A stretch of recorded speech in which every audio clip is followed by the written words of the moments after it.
Switch expansion joint, और ये जो है अभी सट गया है।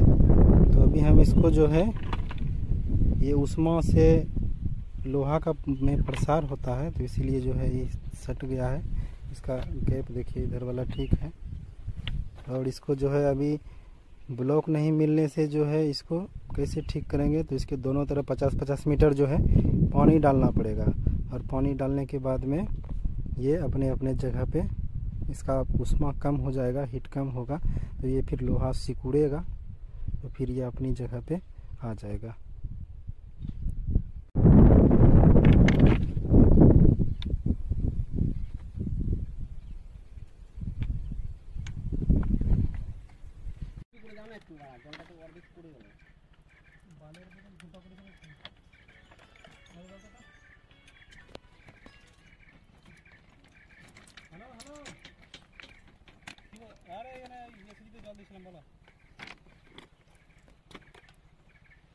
বলো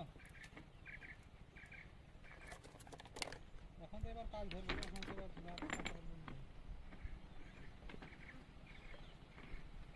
আসছে না, এবার ধরবো না, কাজটা করতে হবে না, কাজটা করবো না, রুমে যাবো না।